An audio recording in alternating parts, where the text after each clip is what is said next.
is not so clear. So I think we will quite enjoy the talk from Anne-Marie. Thank you, Marie. Okay, thank you very much. So the topic that I want to talk about is actually what I worked on during my PhD, which is on dark matter in early type galaxies. And the instrument that I've been mostly using for this is SAURON instrument. So I will tell you a little bit about that. And of course, this is work that I've not been doing alone, so I've listed my collaborators down here. So the idea of the talk is that I will first give you a short introduction about dark matter and early type galaxies, what we know about this, what we don't know, why you should be interested in this. And then I will talk about two of the projects that I've been doing. One is on the galaxy NGC 2974, which is an elliptical galaxy, which is a bit exceptional in the sense that it has a ring of cold H1 gas, which are used together with SAURON to estimate the dark matter halo. The other project that I'm working on is using IFUs, SAURON, to get stellar kinematics out of large radii. So I will also tell a little bit about that, and then conclude with some conclusions and also an outlook on what else you can do with this kind of data. So dark matter plays a very important role in galaxy formation. The idea that we have is that in the early universe, the matter distribution was quite smooth, but through gravitational instabilities, then the dark matter starts to form clumps. You got halos. In these halos, gas could stream and cool, and this would form then galaxies. But the consequence of this scenario is then that if you look at galaxies today, they should still be embedded in these dark matter halos. And this is something that has already been observationally confirmed if you look at spiral galaxies. Already in the 70s and the 80s of the previous century, people looked at rotation curves of the cold gas, the H1 gas, around these systems.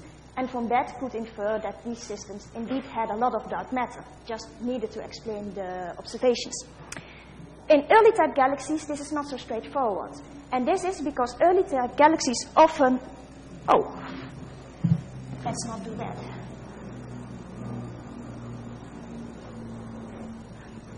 And this is because early type galaxies don't have much of this H1 gas. So some galaxies do, and for those there are rotation curves available, but not in all of the systems. Most of them don't. And if you then want to look at the integrated light, you have the problem that galaxies become faint very quickly if you go to large radii. Because if you take long slit spectrography, you are usually limited to 1-2 effective radii. And an effective radius for the remainder of this talk is a half-light radius, so that encloses half the light of the galaxy.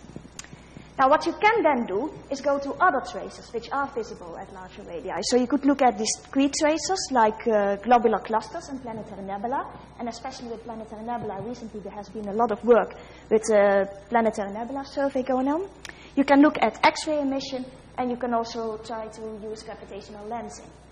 Now the thing here is that in order to use globular clusters or planetary nebula as tracers of your dark matter, you need a lot of them to really trace your gravitational potential. And if you look at X-ray emission or lensing, these are not available for all galaxies. So what follows from this is that for early type galaxies, we only know for a handful of systems what the dark matter content is. So what I've been working in then during my PhD is finding new methods to look at dark matter in early type galaxies. Now, and one of the things you can use is the gas that is in early type galaxies. Because although it is true that most of these early type galaxies don't have these large H1 disks, some of them do. And with more sensitive observations, we detect more and more of these very faint gas disks. For instance, a result of the SAURON survey was that 75% of the early type galaxies in the sample actually had ionized gas in their center. And when we did a follow-up in H1 with the Westerbork telescope in the Netherlands, we also found that many early type galaxies have H1 gas. Of the 12 galaxies that we targeted initially, 9 of them actually had some H1. And this means that you can now also start looking for dark matter in early type galaxies using these H1 disks. And the galaxy that I want to talk about is this one. It's NGC 2974. It's an elliptical galaxy in the field. And as you can see in this picture here, it has a very nice H1 ring. And the thing that you can now do is look at the small scales and the big scales in this galaxy. Because what we did is we targeted this galaxy. It was in the SAURON survey. And that means that we have information on the ionized gas available on scales of 100 parsec. But we also targeted this galaxy with a VLA, and that meant that we could also get the H1 in this galaxy, which gives you information on scales of 10 kiloparsec. And the combination of these two data sets is then very strong to model this galaxy. So we used integral field spectrograph. I don't think I need to introduce that here. But basically this means that this gives you information on two-dimensional scales, so that instead of rotation curves that you get with traditional long-slit spectrography, you can actually get velocity maps. And if we do that for this galaxy, NGC 2974, we actually see something very nice. This galaxy is very well behaved. So what you're looking at here is the velocity map of the H1 gas, where the red is on average moving away from you, the blue is moving away. So you see that this is a very nice regularly rotating ring. And just to give a little bit of an idea of the distances here, as said, 1 arsec is 100 parsec. And this ring goes from about 60 arc seconds out to 120. And out here, you're at 5 effective radii. So that's a distance that becomes very interesting if you want to look at the dark matter halo. But another very nice thing of this galaxy is that then if you look at the stars and also at the ionized gas, that matches very nicely with what we see in the cold gas. So this gray box here denotes the SAURON field of view. So you also see here immediately the different scales. And this tells you that the ionized gas and the cold neutral gas that we see on larger scales quite likely form just one structure, just one disk in which they rotate. So we then started to analyze these velocity maps, and we did that using a method called kinematry. And what you do here is that you fit rings along the velocity map. And if you have just pure circular motions, then the velocity that you measure along this ring is denoted here. So you have, of course, the systemic velocity of the system, and then you have your circular velocity. There is a term connected with the inclination of the system, and the position along the ring, so the angle. Now, that is only if you have pure circular motion. If you also have non-circular motion, then you can find that by expanding your velocity in Fourier terms along the rings. And that is exactly what kinematry does. And what you then get is, well, a bit more complicated formula. But if you compare, the C1 term that you have here is in fact comparable with the term that you have here for your circular velocity. So in your Fourier expansion, the C1 is connected with your circular velocity. All the other terms tell you about the non-circular motions in the system. And you need to know about these systems if you want to model your galaxy. So this is the outcome for this galaxy. So there's a lot in this plot, but there are two things to take away from it. First of all, I've plotted here all the terms as a function of radius. These here are the points that we get from the ionized gas, from the SAURON field.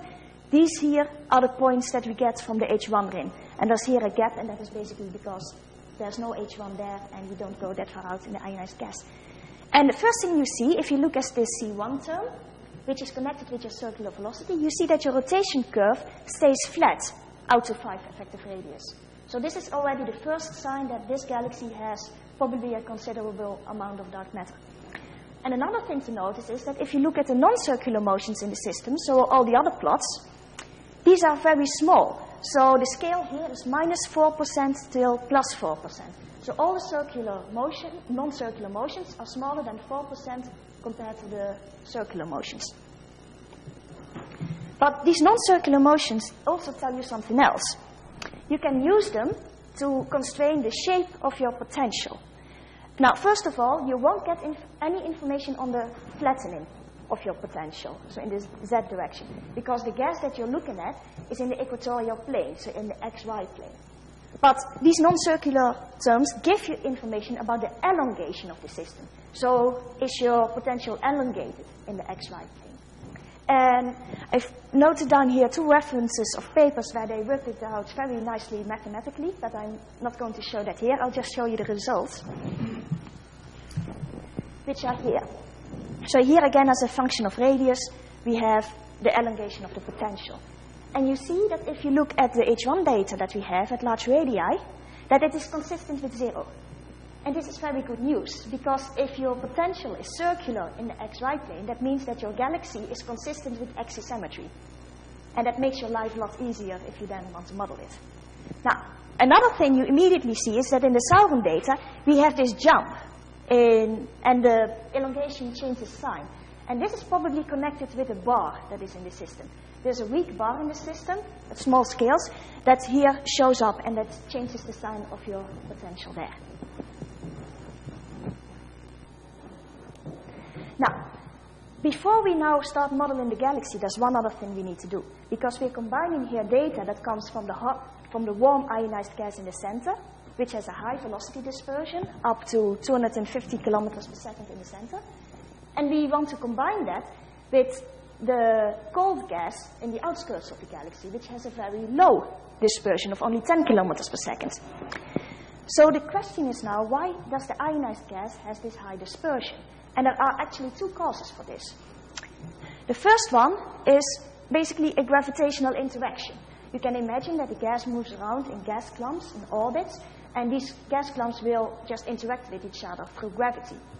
And what then happens is that the velocity that you measure is not the true circular velocity of the system connected to the potential, but it's a bit lower, because some of the energy has gone into these random motions due to gravitational interaction.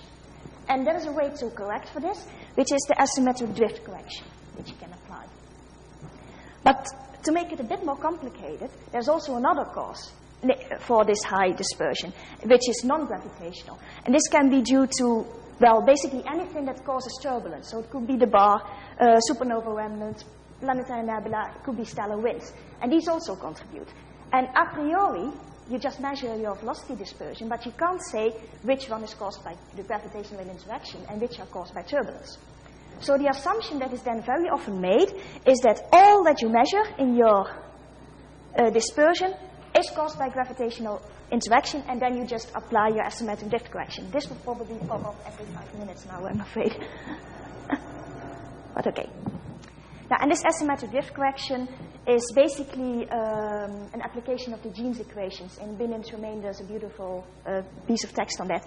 And what goes in there is your intensity profile, velocity dispersion profile, and your velocity ellipsoid.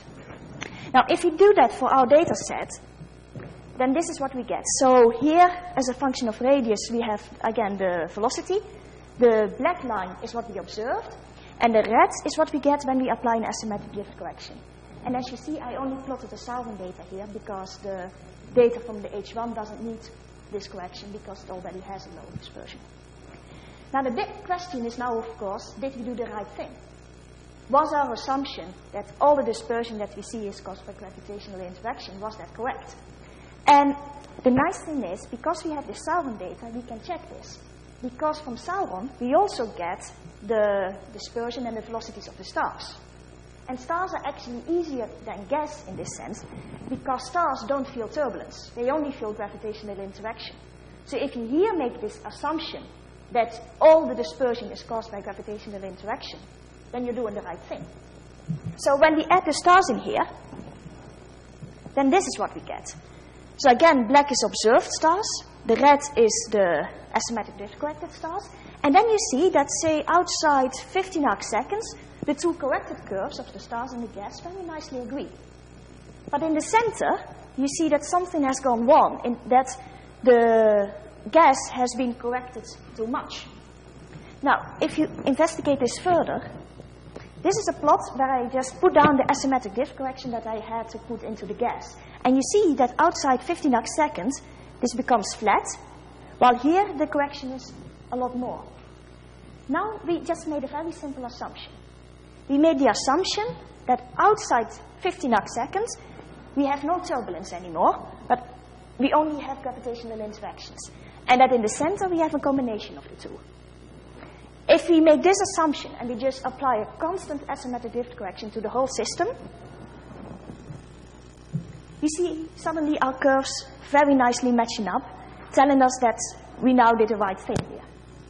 Now, to be quite honest, we don't exactly know why this works. We also don't know why if this also works in other galaxies. But here, it seems to work quite good. So we went on from this model. But it is very interesting and definitely something to look for in other galaxies. Oh yeah, the effective radius is 24 arc seconds. Yeah, and that is 2.4 kiloparsec. Okay, now we need one more other thing in our mass model. We also need to know what the baryonic mass contribution is to determine what the dark matter fraction is. So we had imaging from HST and ground-based. And then the big question mark is your stellar mass-to-light ratio. And it's quite difficult to get a good handle on this. So we made two models here.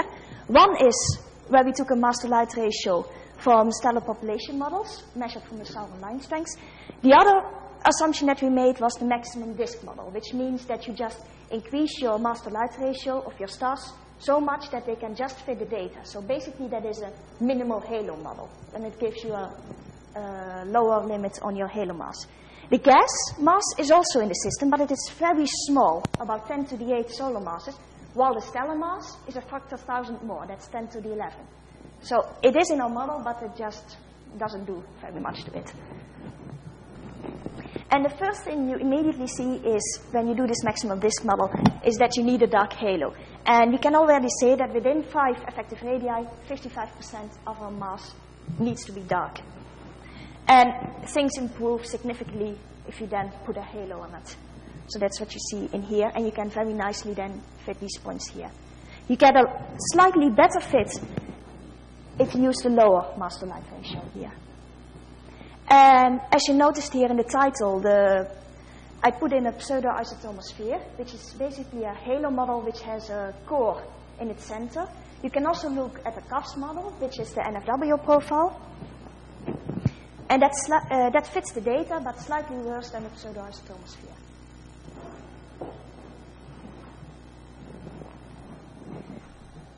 So what we conclude from this galaxy here is that both the warm and the cold gas show regular rotation. And we also find that the gravitational potential is consistent with axisymmetry, which is very nice to model it.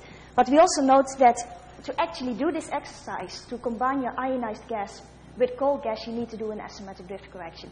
And then it's a bit of a puzzle how you do this asymmetric drift correction, taking the turbulence into account. We found a very nice solution for this galaxy, but the question is, of course, whether this also works in other systems. We haven't had any data yet to look at that. And the conclusion is that in 2974, it does have a dark matter halo, and at least 55% of the mass is dark within 5 RE. But this is a lower limit from the minimal halo model. Could be more depending on what you have for your stellar mass-to-light ratio. And I didn't show that, but you can actually also get a fit of your data with MODE, modified Newtonian dynamics. Putting a halo in works better, but you cannot rule this out yet. And one of the major things we need here to improve on this model is a better constraint on your stellar mass-to-light ratio. Okay, so this is how you look at dark matter when your galaxy has H1. But if your galaxy does not have H1, if it's just a typical early-type galaxy, and you still want to look at its halo, what can you do then? Now, what I've been working on is a new method, actually, to use IFUs to get stellar kinematics and also line strengths out of large radii. And the way is that you just use your IFU, well, basically as a photon collector. You take your IFU, you place it at 3 or 4 effective radii in your galaxy, and you just start integrating. And what you then do is that you sum all the spectra that you have into just one big spectrum, and this way you get sufficient signal to noise to actually measure line-of-sight velocity distribution. And we started this experiment with SAURON because it's a very suitable IFU for this kind of work.